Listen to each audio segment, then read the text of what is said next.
pledge allegiance to the flag of the United States of America and to the republic for which it stands, one nation, under God, indivisible, with liberty and justice for all.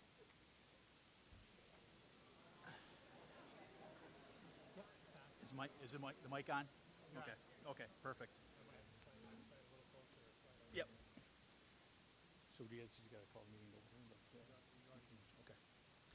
So thank you, everybody, for showing up tonight. We got a pretty much packed evening, so we'll try to get through everything as quick as possible. So just a few board actions to approve some routine items. We need a motion to accept minutes of the regular meeting of March 8th. Holy hell. What do you think? See, Ben's not here. He's jinxing me right now. Is there dates on that at all? So you're good. You want me to help? Yeah. Okay. So the board needs to take action. I'm gonna help. I'm gonna help Jeff this evening. He's not normally running the meetings for us, but as you all know, Ben Bishop's out. And congratulations to him and his wife on the birth of their daughter Nellie. That actually occurred the evening of our last board meeting after she had to do a presentation in front of everybody. So I don't know if that caused it or not, but congratulations to them. We want to make sure that goes out, and she's doing well from all reports, so congratulations to them. So 3 items, looking to have a motion to accept the minutes of the regular meeting of March 8th, 2022. Accept and order file the minutes of the Committee on Special Education for the dates listed on the agenda, and accept and order file the minutes of the Committee on Preschool Special Education for the dates listed in the agenda. Is there a second? Second, Crystal. All in favor? Any opposed? Okay. Good. Next item is the minutes of the special meeting of April 7th, 2022. Do we have any dates on that? Or? No, so that was a special meeting to appoint a construction manager, which we did do. So we'll provide that information. We appointed Schoolhouse Construction as our construction management firm at that meeting that night. Just need a motion to accept those minutes.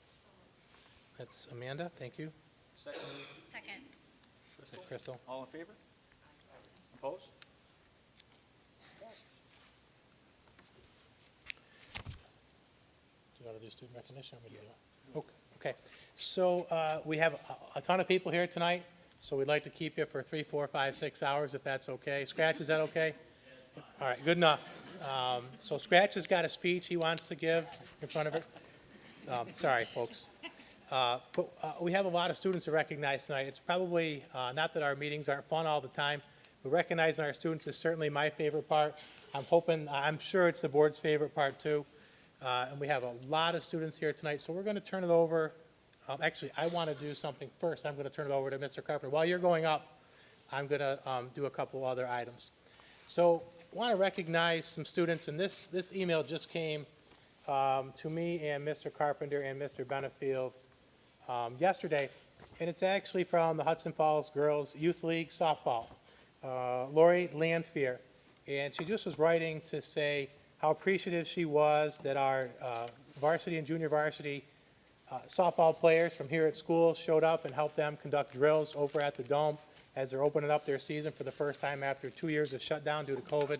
So I want to recognize those ladies and their coaches for putting that together and helping out our younger softball players. Any coaches that are out here and student athletes that are out here know that if you don't have a feeder program, you don't have the things to talk about that Mr. Carpenter, Coach Carpenter is going to talk about here for a few minutes. It all starts with those younger groups, so thank you to those girls. And also, they had their field cleanup on April 10th, and they had a number of National Honor Society students show up and help them, so I want to recognize them as well. I don't have the specific names, but I wanted to make sure we had a shout out. And good luck to both the Girls Youth League Softball and Hudson Falls Little League as they're coming out of the darkness after a couple of years. We're glad to have kids out on fields all around our community. With that being said, I want to turn it over to Coach Carpenter for the recognition of several other students for great accomplishments this winter.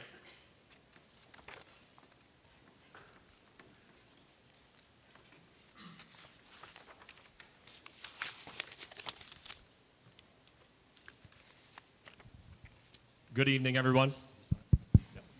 I want to thank everybody for coming out here tonight, our student athletes and families. I appreciate you guys taking the time to come to the meeting tonight so that we can recognize our student athletes, individuals and teams as well. I'd like to thank Mr. Ward and the administration for all of their support, not only this past season, but throughout the year, and as well as the Board of Education. Thank you for your continued support of Hudson Falls Athletics, allowing our teams and our student athletes to be recognized here tonight, and for allowing us to participate fully this year. Last year was a tough year for Hudson Falls Athletics, and to come out this year in full force and have your support was huge. I would like to, at this time, call up our varsity coaches that I've invited here tonight, Coach Mike Prendergast, Greg Smith, Rob Teft, and Tricia Tenike.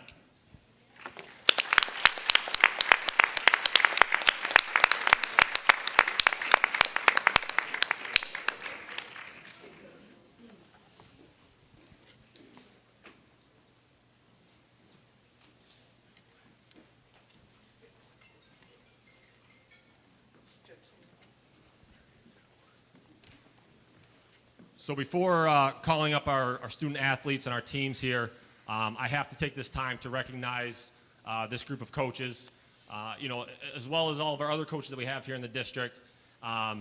There's nobody that I know of that puts in more time, effort, and energy than this group up here. Early mornings, late nights, summer workouts, open gyms, camps, clinics.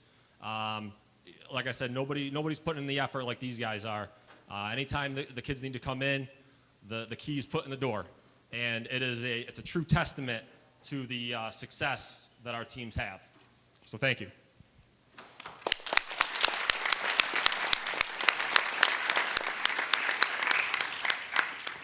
Now at this time, I will recognize our individual student athlete all-stars. So guys, when I call your name, please come up the steps. First, Foothills honorable mention in girls basketball, Seneca Williamson.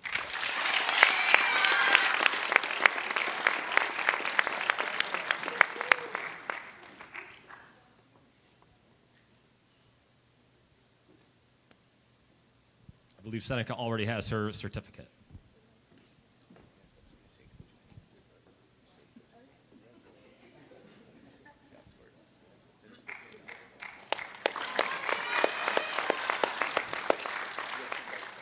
For second team Foothills All-Stars, we have a few for wrestling. Angus Page, Dom Doyle, Jesse Mullis, and Michael Sullivan. Second team Foothills All-Stars.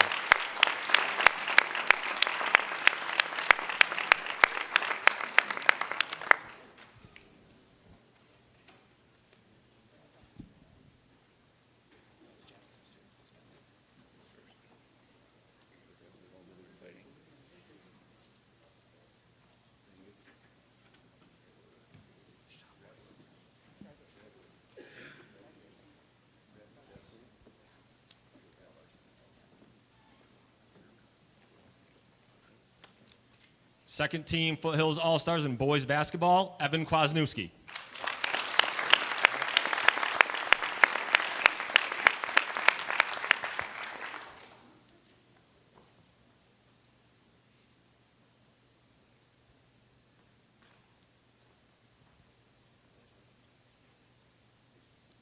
Foothills All-Star first team members. In wrestling, Gavin Crevet, Justin Mullis, Colin Diffie, and Ethan Nolan.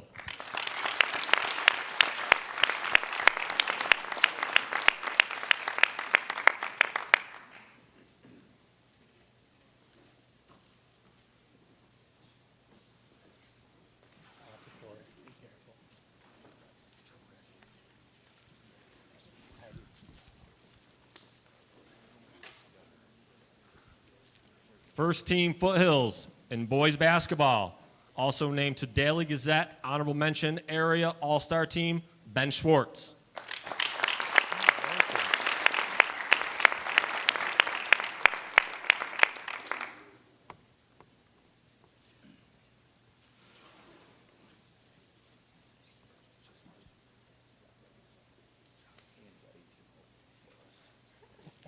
Also in basketball, Foothills League MVP, Daily Gazette, second team area, all-star team, Times Union Large School second team all-star, and News Channel 13 WNYT Rensselaer Honda High School basketball all-star, Peyton Smith.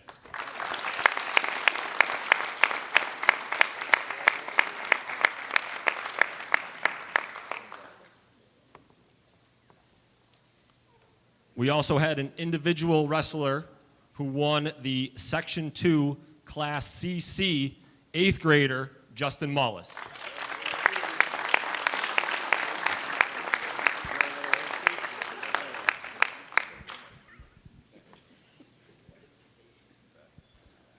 Now for team recognitions. Both of the regular seasons came down to the last contest, both versus Glens Falls at home in front of a packed gym. Both needing to win to take first place in the league. So for the first time in 8 years, wrestling, and for the first time in 22 years, boys basketball were named Foothills Council champions.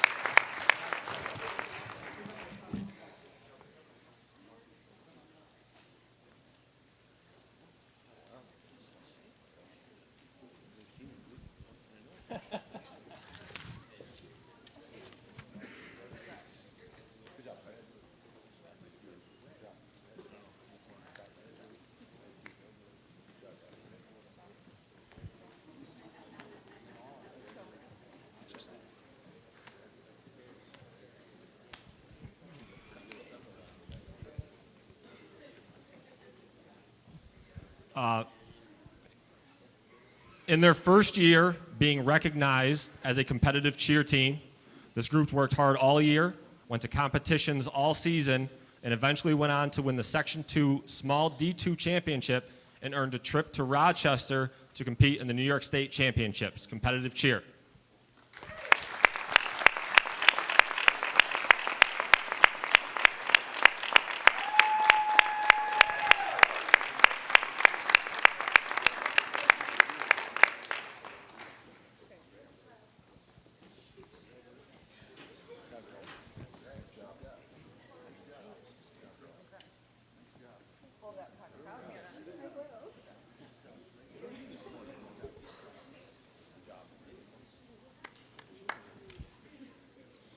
Finally, I would like to recognize a couple of our teams for their accomplishments off the court.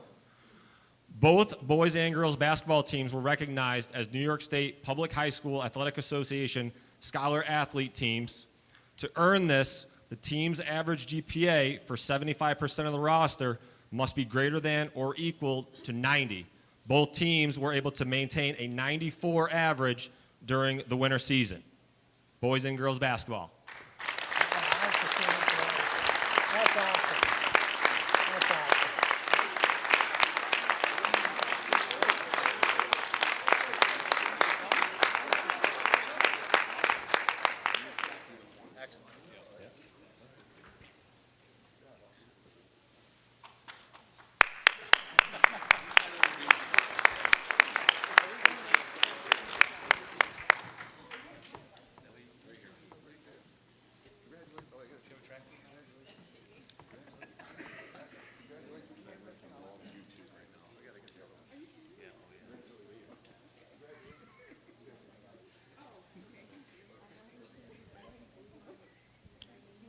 So once again, thank you to all of our student athletes, our coaches, our families, the board, the administration. Thank you again for all of your support.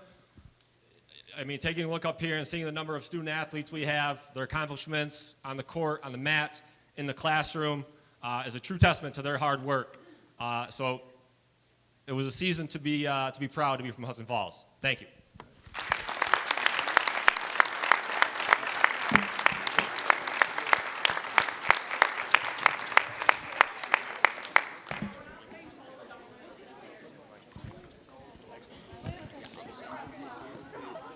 Yeah, it's well worth the 10 minutes.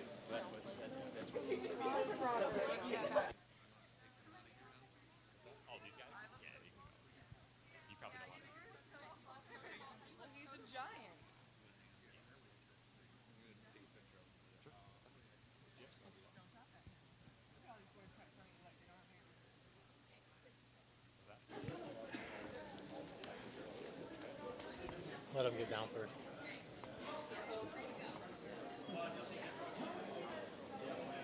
So while we'd be happy to have everybody stay, we do understand if you came tonight for the student recognition portion and you've got something else going on that you'd rather be at, feel free to go at this time.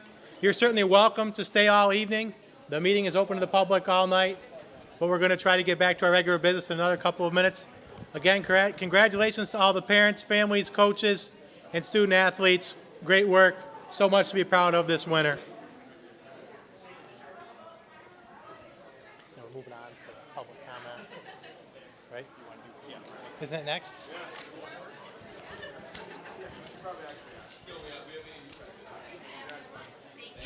job, Greg. Good job, Peyton. Congrats, buddy.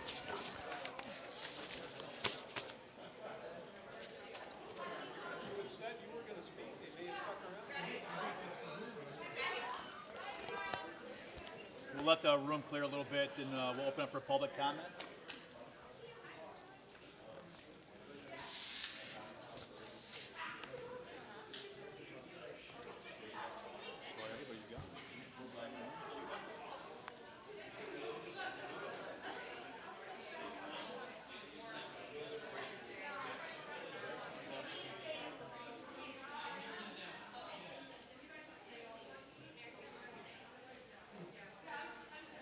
Good. So just another call for public comments, if there's anybody. At this time, we're opening up for public comments. Do we have anybody that has anything? Okay. So we'll move to committees. At this point in time, personnel. Matt LePan's not here this evening. Mr. Ward, do we have anything anybody have any questions pertaining to personnel committee for this evening? So in general, you're going to see traditional hiring and a couple of resignations. What I've updated the board on is that we are trying to get ahead of the hiring cycle. As you know, it's a very competitive market nationwide and worldwide due to the great resignation from COVID. We are not immune to that here at Hudson Falls, so we pushed up our hiring schedule. And thanks to Assistant Superintendent DiCaprio and the building principals and all the people from the teachers' ranks as well as the support staff ranks for serving on those committees to hire our staff. We're trying to have our team in place for next year prior to the summer starting, and we've made a really good dent in that, so thanks for all the effort on that. I'm sure there'll be some additional hiring that has to occur. It happens every year, but we're really working hard to have the team in place prior to the summer break. Okay. Does anybody else have any questions? So through consent, we pass the portion of personnel. And so I just want to say congratulations to anybody who's in the audience who happens to be listed on that agenda tonight. I know there's one person out there. I think there's only one, so congratulations to you. I don't know if it's Mrs. or Miss Burrell. Mrs. Okay, so congratulations to you. Welcome. That is fantastic. You're very welcome. Back to you. Okay, so we'll move on to athletics. At this point, good job by Coach Carpenter on the winter team recognitions. That was outstanding. The board, speaking for everybody, I would imagine that we're all super proud of the student athletes for their academic and athletic accomplishments. And to the coaches, we really are proud of that. Other than that, for spring sports updates, everything is up and running. Fortunately, we were able to get a modified lacrosse coach. Thank you, Coach Watkins. Other than that, I think we're off to a good start. No COVID issues, and I think hopefully we have successful seasons for baseball and softball and track and for boys and girls lacrosse. And tennis. And tennis. I think we got them all. And there was so much going on. I'm just going to add that. If you were here after school today, you could catch lacrosse and track and tennis all at once. And you could see a science fair over at the primary school, too, if you were willing to drive the 1.2 miles or whatever it is. So lots going on. Great to see our kids moving, and great to see the science fair as well. And that concludes the athletic committee. So we move on to audit. Mrs. Grimaldi. Okay, thank you, Jeff. So I We did have a little bit of a rescheduling for our audit committee meeting this month. The budget wasn't quite passed in time for our normal audit meeting, so we did actually just squeeze it in this morning. And I will let Kevin and Dan present on the budget, but just really quickly, first I'll go over the treasurer's report. So we had 3.5 million in receipts and 3.5 in disbursements as well in the general fund, leaving a balance of 3.4. And our total cash on hand is about 6 million, so that puts us in good shape. That is February's treasurer's report. We also have on the extracurricular account balances for February, not a ton of movement there. There was some gate, some deposits from gate charges, and there's some fundraisers going on and stuff, but will be more coming, in the coming months as we prepare for proms and things like that, so. And then the monthly warrants are also in board docs as well. Does anyone have any questions on treasurer's report or monthly warrants or ECA balances? Do we want to approve the treasurer's report and then move into budget? Yep. So you heard the recommendation, do we hear a motion for the treasurer's report? Heidi, seconded Amanda, all in favor? Opposed? Okay. Is there the Yep. resolution for the, Yep, so I'll take you through the budget presentation, unless there's somebody from the audit committee that wants to talk about it first. You can take it looks, and that's okay, I just want to make sure you didn't have comments Thank you, before. appreciate that. We definitely talked about that I was going to lead this, and then work with Kevin to go through it with everybody. So I think we're working to get it up there. Maybe we're having some technical difficulties, but you do have access to it. It was sent out to everyone. It's very important to start out with a couple of lines, and it's on the front page of the presentation, if they're able to get it up there for everybody to see. It should be showing online too if they're watching. Okay, and it should be showing on that line too if they're watching. So it's showing online. We're working on getting it up here for everybody. But two things I wanted to start with. I want to start with the questions that I think folks are asked most often. What's the tax increase?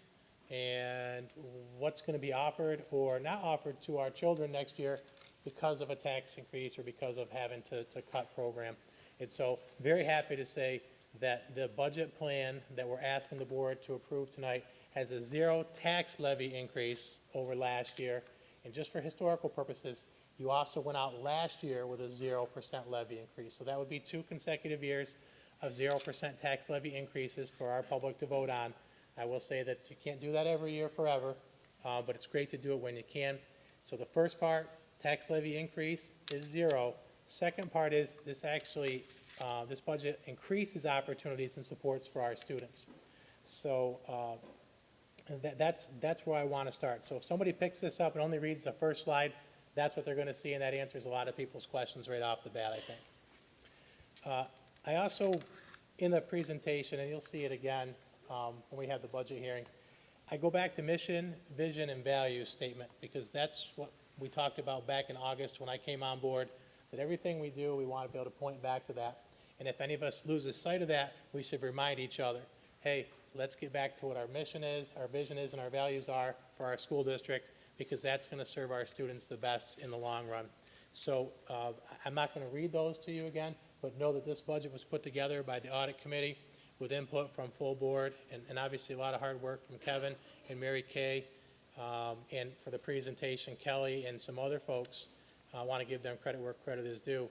But we kept the mission, vision, and values in the forefront when doing so. Try to walk the line between what you've historically seen and what your community's historically seen to make sure they have the information they're used to having, while trying to make sure I can present it in the way that makes sense to me, and I can explain it the best to anybody who's here or the community at large when asked any kind of questions. So the budget we're going to ask the board to approve tonight to put out to the taxpayers in May affects the lives of 2,233 students. That's our total enrollment as of last week. We all know it can go up and down just a little bit. It includes 261 instructional staff. That's our teachers and teaching assistants, as well as some of our service providers, like counselors and school social workers and those folks. It includes 224 non-instructional staff. That's everybody from our cleaners to our bus drivers, all those people that keep things running for us. So that's a lot of people that this budget affects. and certainly their families beyond them, the families in our community and the families of our employees who live outside our community. So that's a lot to think about. Just want to review the budget calendar. So we're asking the board to adopt the budget this evening at this meeting after this presentation. The public hearing is on May 9th. Please remember that we moved our board meeting that week to a Monday, and I'm going to say that probably 3 more times in this presentation. So we're going to have the hearing directly prior to the board meeting. We're going to do it all in one evening, which is a change for you folks. But based on the way the dates fell this year and the statutory requirements for the number of days between events, in other words, between your hearing and when your budget notice goes out and when your vote occurs, we had to move it to Monday to make sure we met those statutory requirements. And the budget notice, or budget newsletter it's sometimes called, will be mailed out May 3rd, so people will see that in their homes May 4th, 5th, 6th, depending on how long it takes to get your mail when it comes from the school. And then the budget vote is May 17th. So the proposed budget is $49,274,802. The budget-to-budget growth is 6.36%. And so the question that comes to mind is, how can you not have a tax levy increase and grow your budget by 6.36%? And this is an important narrative, and the board's heard this narrative. It's a true narrative. It's not a story. It's a narrative. For many years, the Hudson Falls Central School has not been made whole for foundation aid. We got a very good increase in foundation aid this year because it's money that's been owed to the school district for a number of years. Actually, in our first aid runs, we did a little bit better. We had a slight reduction when the final budget came out last week. But either way, most school districts got a guaranteed 3%. So if we had gotten a 3% increase in foundation aid from current budget year to next budget year, we would have received an additional $657,000 in foundation aid. We actually received an additional $2.8 million in foundation aid. And so I just want to reiterate, that's money that should have been used by this school district over the last 10 years to keep programs moving and to put enhancements in and additional services students needed all along. So we're going to make some incremental changes this year with that budget. That's why you see the budget go up. We have the funds. It is sustainable, and we're doing it incrementally. You'll be hearing me talk next year about what we're looking to do for our next step to address what we haven't been able to address over the last 10 years. So we're not trying to put everything back at once. We don't want to be irresponsible. We're going to be very responsible. But we're going to make a good step in the right direction through this budget. And again, tax levy increase, 0%. That's important information. A few budget facts.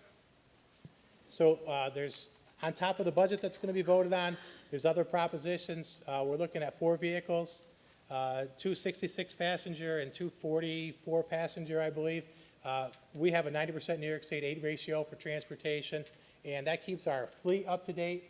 And the transportation report that you received previously showed that we have over 90% pass rate, and the reason for that is because we're able to keep our fleet updated through incremental and systematic updating every single year. So we're asking the voters to approve the purchase of those vehicles.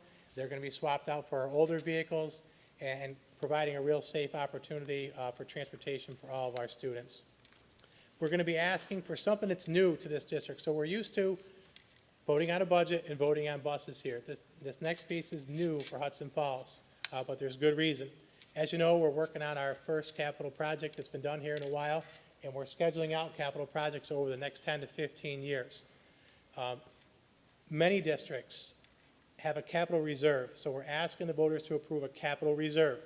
And I'm going to use non-business official terms to discuss this quickly, but we're asking the voters to approve basically a savings account that can only be used for capital in the amount of $250,000. So they're approving an account that has a high limit of $250,000. That being said, we're not going to put $250,000 into it this year. So we're asking them to approve the account with a cap of $250,000, and then we're asking the voters to put in $100,000. So we'll have an account that has a high level. The most we could ever put in it is $250,000. We're asking them to fund it with $100,000 of unexpended fund balance. What's important about this, and I realize it's a small group, but I'm trying to talk to anybody who watches this out in cyberspace or watches it again after it's recorded. This money is under strict voter control. We have to go out to the voters to establish the account with a maximum that they approve. we have to go to the voters and ask them to allow us to put the $100,000 in there. And then when we want to spend it, we have to ask the voters for permission to spend it. And if we want to put more money in it next year, we have to ask permission from the voters to put more money in there. This money is under strict voter control. So we're really hoping that the community will come out and approve the capital reserve proposition, because it helps us take care of the local share of any other building projects that we're going to do. And we've got some work to do here in our district. It's a great place, but certainly you're going to hear an update on the current project a little bit later from our architectural firm. But we want to have this money in reserve so that when the next project comes, the local share is paid for. That way we can keep the tax increase to a minimum or to zero. That's our goal, if possible. And last but not least, another one you're used to voting on. We're going to have 2 seats. They're both 5-year terms, and we'll provide more information tonight at the budget hearing with who's on the ballots for those. We have had petitions picked up and turned in for a couple of those, but there's some time left for folks who are turning petitions in, so I don't want to provide any names at this time. Budget development goals, flipping through. We want to be transparent and communicate about it. Happy to answer any questions, either me or Mr. Palenci. We want to have high expectations for our students and what we provide for our students. We want to include priority improvements, and some of the improvements we're providing, like I said, more supports for our students, more chances for them to take electives at the high school, and I have a little bit more about that. We want to grow positive culture. We want this place to be a school that students and families are proud to send their children. Students are proud to be here, and our staff is proud to work here. And that's something that already is occurring. You can see that from all the students we recognized a few minutes ago. But we really want to build on that and make that a priority of our budget development going forward. And it's part of that this year. We want to support professional development for all of our employees, whether it be cleaning techniques all the way up to transportation techniques and safe transportation up through our teaching ranks and even to our administration, and even some professional development for our board if necessary, and that's all part of this budget as well. The focus on students, we're focusing on academics with the money that we're putting into this budget, that's 6% or better than 6%. Increased electives and opportunities at the high school is one. That's a place that has lost staff over the years through retirements because of the lack of that foundation aid. So we're gonna address that, and we're gonna continue to focus on reading at the middle school. There's a whole new team that's allowing us to provide more focused reading instruction at the middle school, and we're also addressing social, emotional, and mental health. We've got increased access to school psychologists through this budget, increased access to school counselors in this budget, and other additional program supports for special education as well as mental health for all of our students are part of this budget. And I'm going to let Mr. Palenci jump in and have some fun here and talk about key budget facts and some of the facts and numbers and figures at this time. Thank you, Mr. Ward. Although I know all the board members can view this online and people at home can see it. So basically, when we do a budget, we have 2 parts to it. We have to have the revenue piece of it and also the expenditure piece. We have to come out with a balanced budget. So the first area that we're going to talk about is moving that. The first area we're going to talk about is the revenue key facts that we have. We are a very poor school district. Basically, when you look at the wealth ratios that Hudson Falls has, our wealth ratios are based on the income in the district and the property value, and it's compared to all the other schools in New York State. The average wealth school district in New York State is 1.0. Hudson Falls is right at about 0.52 right now. So you can say we're half as wealthy as the average or twice as poor. Either way, you can see. So we're very dependent upon state aid because your 2 main sources of revenues within a school are New York State aid and the tax levy. So the wealthier school districts have higher tax levies, lower state aid. The poorer school districts have higher state aid, lower tax levies. So when there's years when state aid is very low, poor school districts get hit harder than wealthy school districts. Now this year is a little bit different because there was an influx of money at the state level and they put more money into the foundation formula, so we made out well. As Mr. Ward said, just when it comes to foundation aid alone, we're looking at a $2.8 million increase. So when you look at our breakdown, we've received 69% of our funds from New York State aid, and the other 26 is from local taxes. Now, in previous years, state aid was lower and taxes, the percentage for taxes was higher, but with the increase in state aid, we're starting to see that shift a little bit, so it'll be less of a burden on the local taxpayers. As you can see by the revenue chart, we are receiving a total increase of $2.97 million increase. That's $2.8 million in the foundation aid, but also we are receiving some in expense-driven aids throughout, like building aid, Boces aid, and transportation aid. So all those are lumped together in our revenue chart, but we are seeing some increases in those areas also. So when you look at the budget for revenue, the total number, as you go down through, we have payment in lieu of taxes. Those are pilot programs, some miscellaneous stuff, and then we do appropriate some fund balance reserves in our employee benefit reserve, which is used to pay for benefits in retirement, whether it's the cash buyouts or the retirees' health insurance. And then the last item was transfer from debt service. Those were leftover funds from capital projects. Now they're exhausted. They were used to pay off the debt service that the district has, so we are not moving forward with any money out of that. But as you can see, our total revenue budget is $49,274,802. The next slide talks about the tax cap. The tax cap is advertised as a 2% tax cap, and it really isn't, because there's calculations using the base year and upcoming year that can actually drive that number both up or down. When it comes to pilots or changes in debt service, those types of things can change your tax cap calculation. On this chart, we have several years showing what our tax levy increase was versus what the tax cap was. And as you can see, over the past 10 or 11 years, we haven't gone above a 2% increase in tax levy increase. In fact, we've been well below it. In the last 2 years, last year and this upcoming year, we're proposing a 0, whereas the tax caps have been in the 3s and 4s and as high as 7%. So we've stayed below that. One of the things that can also drive this tax cap percentages up is there's carryover from year to year. If you don't go up to your maximum cap, a piece of that can be carried over from one year to the next. And that's why you're seeing those percentages at a higher rate. But and obviously, 1 year you can see on that chart, it was the tax cap was actually below 2% for us. So this is going to this calculation will change in the future when the pilot comes on for the power line coming down from Quebec. Okay, because the year that pilot comes on will actually be a deduct for us on this, and you'll see that number drop down, but then it'll bounce back up the next year. So just to kind of keep people thinking, that's in the 24, 25, 25, 26 year, depending on when that comes on. But it truly isn't a 2% cap because it fluctuates so much. On your next slide, you can see the breakdown of our revenues.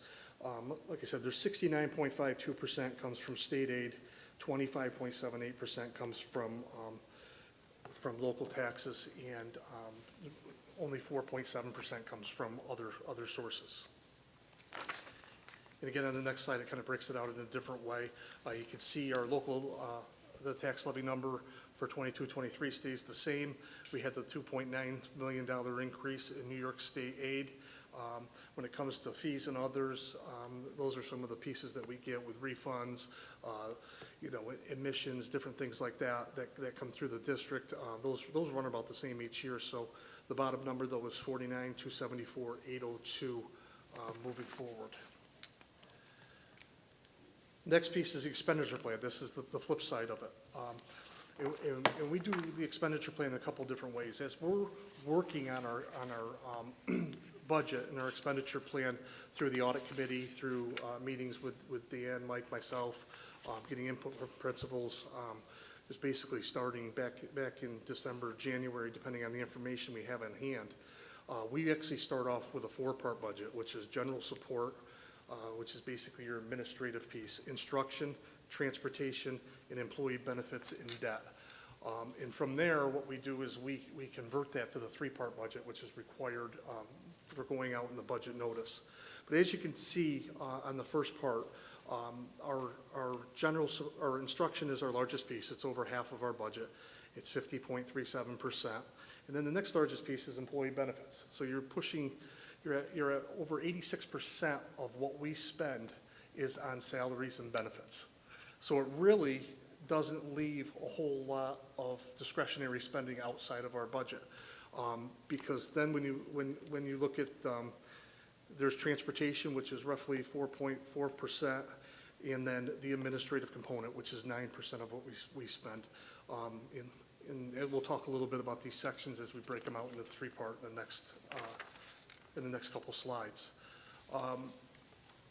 So the next slide that we have is our executive expenditure plan. Basically what this is the three-part budget we were talking about where it's condensed down. So you have administrative, program, and capital, which is the way that we have to lay it out. And you can see the different pieces under each one of these areas. So basically what it does is it takes the positions that are in those areas and also any supplies, materials and supplies that fall in those areas, but it also applies the benefits for the people that fall in that area versus the previous slide where we had it lumped into one. It shows you in these different areas how much is paid in administrative benefits, how much is in the salaries. The administrative piece makes up the Board of Education, Central Administration, the business office, most of our legal expenses, and also all the principals, the secretaries, those components. The Director of Transportation, the Director of Buildings and Grounds are in this component. So we separate it out to just a strict administrative piece. And we're seeing an increase of nearly $300,000 in that program. The middle area is the actual program. This is the nuts and bolts. This is the meat and potatoes of the budget. As you can see that we have a large increase in that, and that's by design for what Mr. Ward talked about bringing programs back and offering opportunities for the kids of Hudson Falls.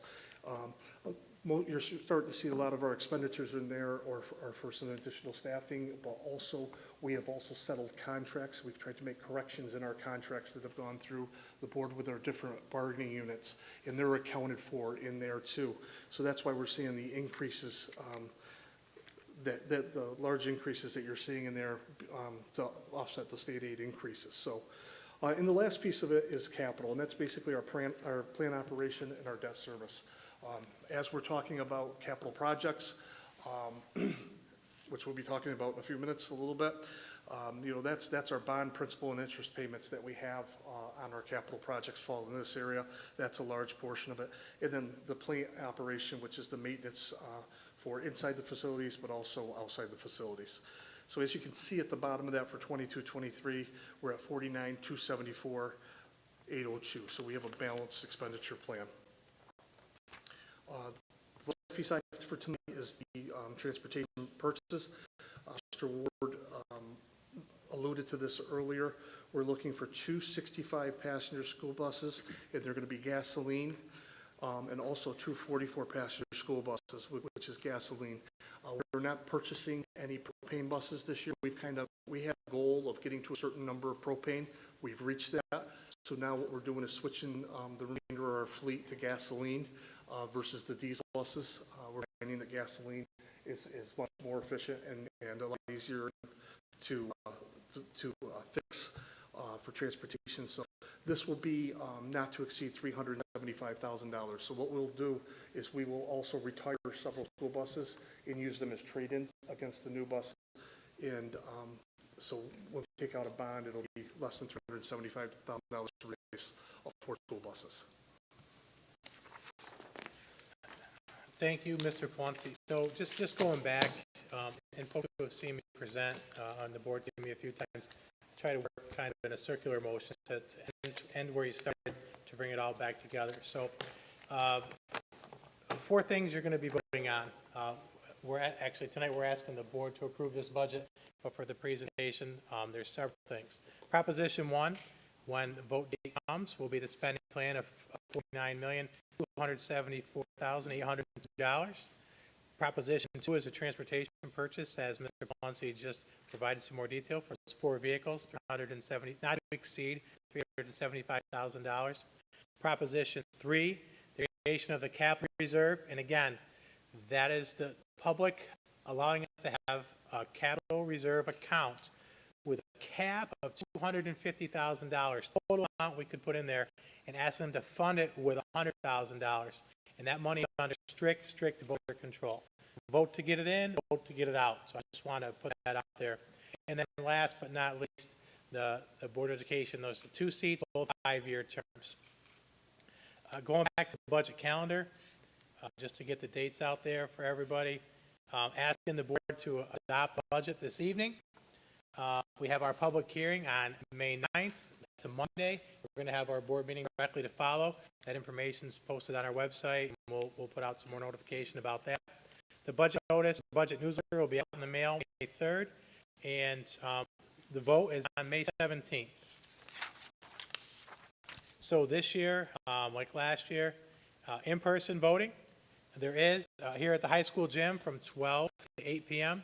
Absentee option upon request. If you need an absentee ballot, you need to reach out to Ms. Hensel, Board of Education clerk. You can get her at khensel@hscsd.org by email or 518-681-4124 for those folks that are at home. And I just like to wrap it back up by saying, and in the slideshow, and we'll get the slideshow posted on our website tomorrow for everybody who couldn't see it here tonight. And if you need a hard copy, reach out. We'll provide one for you. But back to our mission, vision, and value statement, that we're going to wrap everything we do around that for budget for the time that I'm here, and I'm planning on being here for a while, working in Hudson Falls. What a lot of great things that have occurred this year, and I'm happy to have been able to be just a small piece of it and really just see what's going on with our students and staff and everybody here. But I'll always wrap it up by talking about the mission, vision, values, and ask the board to think the same way and ask our community to think the same way.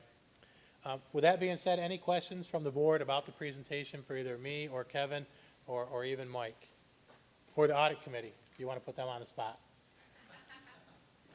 I guess just a comment, I know this is always a lot of work and a huge undertaking for, Dan, Kevin, and your teams.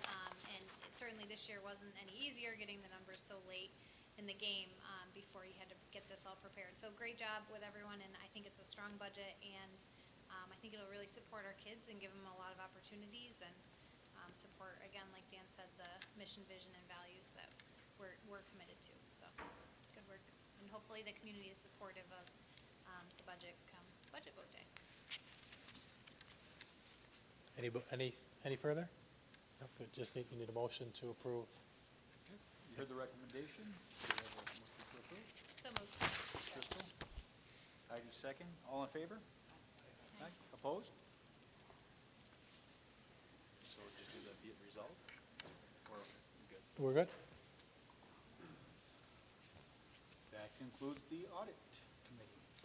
Move to transportation, Dr. Steele. The big news this month is the DOT report. So March 31st was the end of the annual inspection cycle. We had 4 more units pass. So that puts us at 97.9% for the year, and that's 94 out of 96 buses. So I've been here for over 10 or 12 years, and that's the highest percentage. So our transportation department as a whole deserves a big hats off and a big congratulations for that. It's been an especially tough year for them, as they've had a lot of their drivers also working as, or mechanics also working as drivers and kind of doing 2 jobs at one time. So they've done a really good job keeping our buses fixed up and on the road and our kids to school and events on time. So congratulations to them. You can see the trip report there, pretty quiet month on the trip report. There's 2 buses out of service right now. They're being fixed and we'll be back in shortly. And as always, you have some prices on the bottom there. And just of note, you can see we're moving away from the diesel. You can see the price of diesel per gallon versus gasoline, and so I'm sure that's a factor in it as well. So that's it for the transportation committee this month. Answers questions. Any questions? Okay, that concludes the transportation. We move on to building and grounds. Mr. Gillo? Thank you. First of all, just a quick congratulations to the district for the award. Utica National gave the school district an award for safety excellence. So kudos to the administration and everybody involved, but especially our buildings and grounds crew. So thank you for that. Great news. Exciting time for us now. I know Mr. Wickman's here, and he's going to give us a little bit of an update as well, but the other night, we hired our construction manager, so that is in place. And today, at 3:30 this afternoon, we had the bid openings for the project. And again, exciting time for us. And Steve, if you wouldn't mind giving us an update and provide us with some details on how that went today. While Steve's approaching the mic, I just want to give a special shout out. I try to recognize folks to Mary Kay Schwab for her work to get everything submitted for that Utica National School Safety Excellence Award. Just credit where credit is due. So, as Mark said, we opened bids today. We had at least 2 bidders for each one of the contracts. Steve, will you speak? Because if you don't speak into the mic, the people at home can't hear you. I know we can hear you great. Thank you. So we had at least 2 bidders for each of the 5 contracts. We had 3 bidders for mechanical construction and 4 bidders for electrical construction. We were hoping for more bidders, but the bids we did receive for each contract were very competitive, so leads us to believe that there were good numbers and nobody made a mistake. Our original estimates for this phase of the work were done in 2020, so it's kind of right when COVID was starting, and escalation has been quite a bit more than we could have anticipated at the time, so we are a little high on the bids. So what we're gonna do is over the next 2 weeks before the next Buildings and Grounds Committee is to meet with the contractors and see if we can come up with some cost savings and get that number a little lower and get us into a position where we can award the contracts and get rolling. So I'll be meeting with the construction manager in 2 days, and then we'll set up meetings with the contractors, and we'll proceed from there. Thanks, Steve.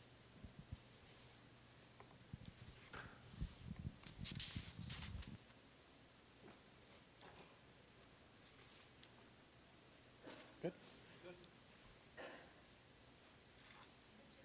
Oh, yeah? Yeah, for Buildings and Grounds, Mr. Gallo says he is all set. Okay, that concludes Building and Grounds. We move to Policy. Mrs. Lansman? Okay. So you will see in your packets here, we have for first read, a couple edits to and additions to the wellness policy. They're in red for you right there. You all probably saw the back and forth of questions via email about that with Mr. Carpenter and Mr. Ward. So the policy committee will revisit that the next time we meet, get some more answers to those questions, and then put it on for a second read for you guys for that. And then for a second read and approval tonight, we have the use of assistance animals policy that we had gone over before, and you can see any changes that were made there. And that's, like I said, we just need to approve that tonight. And we did discuss a DEI policy, but it's still a work in progress. We are working on it. It's not, just sitting there. We're doing stuff, but it's just not ready to come out yet. Okay, so you heard the recommendation on the approval of section 3220, use of assistance animal. Do we have a motion? So moved. Crystal, second. Second. Amanda, all in favor? Aye. Opposed?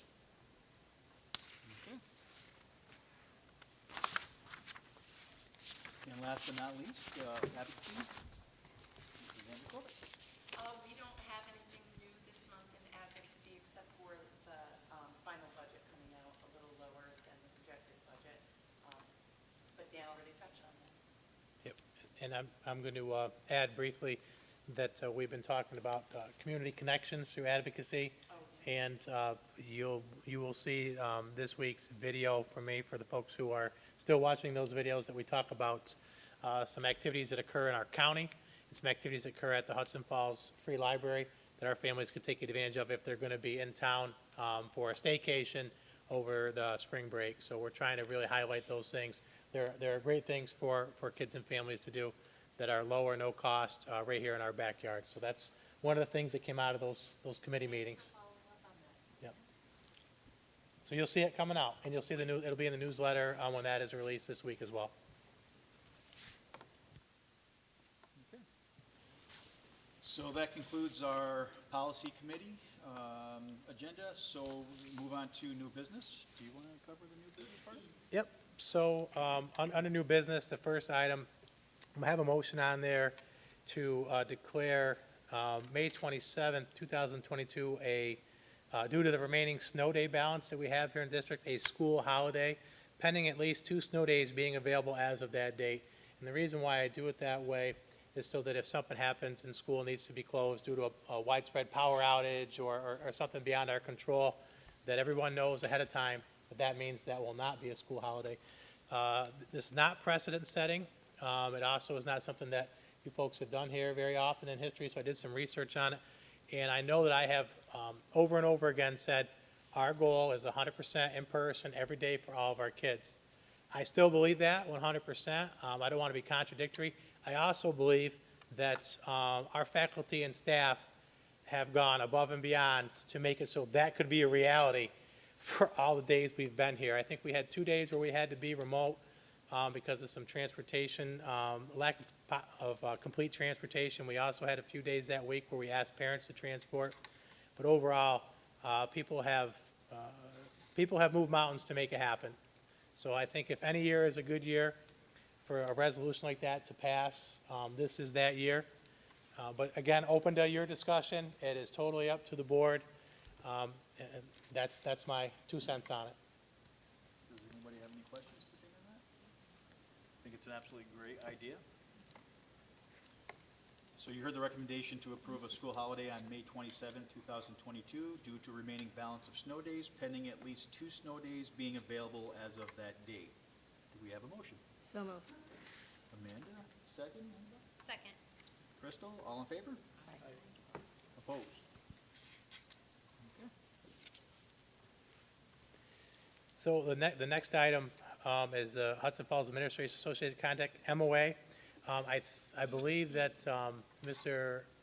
Paltrowitz is coming. I don't see him, but I don't see that well all the way to the back. So I would ask if you have questions about that. I think we should probably wait until after executive session.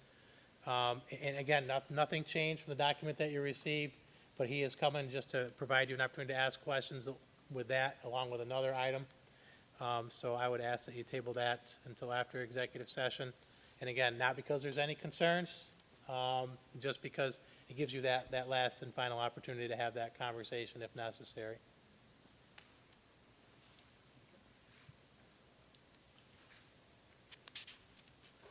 Moving down, Hudson Falls Fish and Game Club, new scholarship request. That was in your packets. And just looking for a motion to approve that request. Be it resolved, the Board of Education of the Hudson Falls Central School District approves a new scholarship from the Hudson Falls Fish and Game Club. So moved. I think that was Crystal. Amanda, All in favor? Opposed? got it. Next, the C. David Barker Memorial new scholarship request. Same thing, we have folks looking to provide awards to our students. Be it resolved that the Board of Education of the Hudson Falls Central School District approves a new scholarship named the C. David Barker Memorial Scholarship, and looking for a motion to approve that resolution. So moved. You have a second? Second. Jeff. Crystal, second? We got Jeff and Crystal. All in favor? Opposed? That carries. Letter E, updated membership for the Committee on Special Education. Mrs. Miles provided a list, an updated list, just due to comings and goings of staff over the school year. We want to have that list board approved this evening. That was in your packets as well. So looking for a motion for that resolution. So moved. Crystal, second by Amanda. All in Yeah. favor? Opposed? All right. That concludes new business. On to the superintendent's report. Yeah, and very brief, I also want to recognize the great work being done for women in the trades. I'll keep talking about that. And we had a young lady who visited and was actually featured in one of the photographs and provided some statements about the opportunity that she had to go and look at some programs. She asked not to be recognized or come this evening, but I do want to let you know that we are looking for our young ladies to be involved in all that as much as possible moving forward. So you're going to continue to hear more about that. April 26th is the Boces budget meeting. I'll be getting an update tomorrow on the open meetings law and how remote meetings fits into that with the passing of the budget and the bills that were attached to that. But I believe we're going to be able to do that as a remote meeting. If not, I'll let you know, but we've had that time and date out for quite a while. It has to be on that date. We can control the time, and I think we have it scheduled for 8 a.m. virtually for folks. It's usually a very short meeting. You're voting on the Boces budget and the Boces board members. And we'll provide that information if we haven't already done so you have that to vote on. Currently in person, did you say that? Currently in person, did you say that? No, it's currently remote. Currently remote. Currently remote, as long as the update I received tomorrow says that we're still okay to do that. I already gave Mary Kay a shout out, and Mark did a nice job recognizing the Utica School Safety Excellence Award. I already spoke to Monday, May 9th being the hearing and the board meeting. I said I would say it at least 3 times. That is a change for this district. We're doing them both on the same night, and that's a Monday. Please block out that time. And I just wanted to make sure that folks hear that we're talking about progress to tenure for year 1 and 2 teachers this evening. That's why you see the principals here. All those conversations happen in executive session as required to protect confidentiality. And also this evening in executive session, there's going to be a brief update on the Hudson Falls Administrative Association contract, as well as an update on the school resource personnel contract negotiations. And I see that Larry is here. So that's what I have. That's what I have for you this evening, trying to keep it brief because I know we've got a lot of work to do and a lot of our people who have to be here at 7 o'clock in the morning out there waiting to present to the board. Okay, we need to go back to the new business on item B, Did I miss something? the HFA contract memorandum. Want to do that afterwards? We're going to do it after Do it you have a after? chance Okay. to talk to, after you have a chance to talk with Mr. Palchowitz. So that would be So, your action so we item, do have a need for executive session, and then there'd be an action item when you come back. yes. Yep. And just so everybody knows, there will be action after the executive session, so if you'd like to stay and then we call you back in, you're more than welcome to do that. But in the meantime, entertain a motion to, So I'm going to provide one more piece of Okay. information. We're going to do executive session, 2 sessions. We're going to do one very briefly and let the board have a conversation with Larry Palchowitz. And then we're going to have him leave, and then we'll have our administrators come back and do their presentations. So we're going to go into executive session. We'll come back out into public. We'll act on the Administrators Association contract. Then we'll go right back into executive session. And after that one, we don't plan to have any action. So if you want to hang out and see if the contract passes, that should be 5 minutes, 10 minutes. If you're waiting for the adjournment of the meeting, it's going to be probably an hour after that, to be perfectly honest with everybody. But you're welcome to stay. We want to be as open as possible, but certainly we have to have those conversations confidentially in executive session. So a motion to go into executive Right. session to we need a discuss motion to go in. contracts. Okay, Crystal, second. Amanda, all in favor?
Okay, we're good to go. So, call the.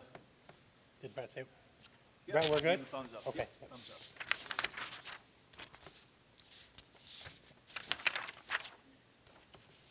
So we have one item to approve. Yep. And then we'll enter back into executive session. So be it resolved, the Board of Education of the Hudson Falls Central School District approves the Hfaa Memorandum of Agreement contract for July 1, 2022 through June 30, 2024. Do I hear a motion? So moved. Second? Second. Mark, all in favor? Aye. Okay. Congratulations, and thanks to the folks from the administrative unit that are here in the room tonight. We're dwindling down. Okay. Yeah, so, yeah.